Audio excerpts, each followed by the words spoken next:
Hello guys, आज का video में आप सभी का स्वागत है। आज हम लोग जानेंगे एक्सेल में सेल का हाइट और विड्थ को कैसे चेंज करते हैं। तो आइए हम देखते हैं। यहाँ पर ये यहाँ लिखा हुआ है, यहाँ पर हैश दिख रहा है। तो उसको सही करने के लिए हम दो तरीक़ा से सही कर सकते हैं। यहाँ पर पूरे कॉलम को सेलेक्ट करने के बाद ऐसे ड्रैग करेंगे तब ठीक हो जाएगा, हट जाएगा। ये देखिए सही हो गया। और दूसरा तरीका है, और भी दूसरा तरीका है, और भी दूसरा तरीका ऐसा है। उसको हम लोग ट्राई करते हैं ताकि हम और अच्छे से करने पाएँ। उसके लिए हम यहाँ पर कर रहे हैं। तो ये सब जितना है इसको सब सेलेक्ट करेंगे।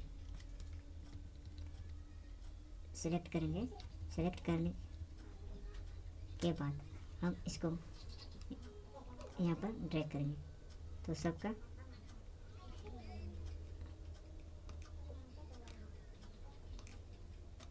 चेंजिंग होने लगा। ऐसे भी कर सकते हैं,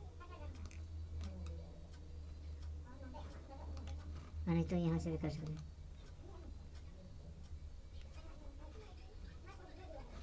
तो दोस्तों, आपने देखा कि हम कैसे हाइट और विड्थ को चेंज करते हैं।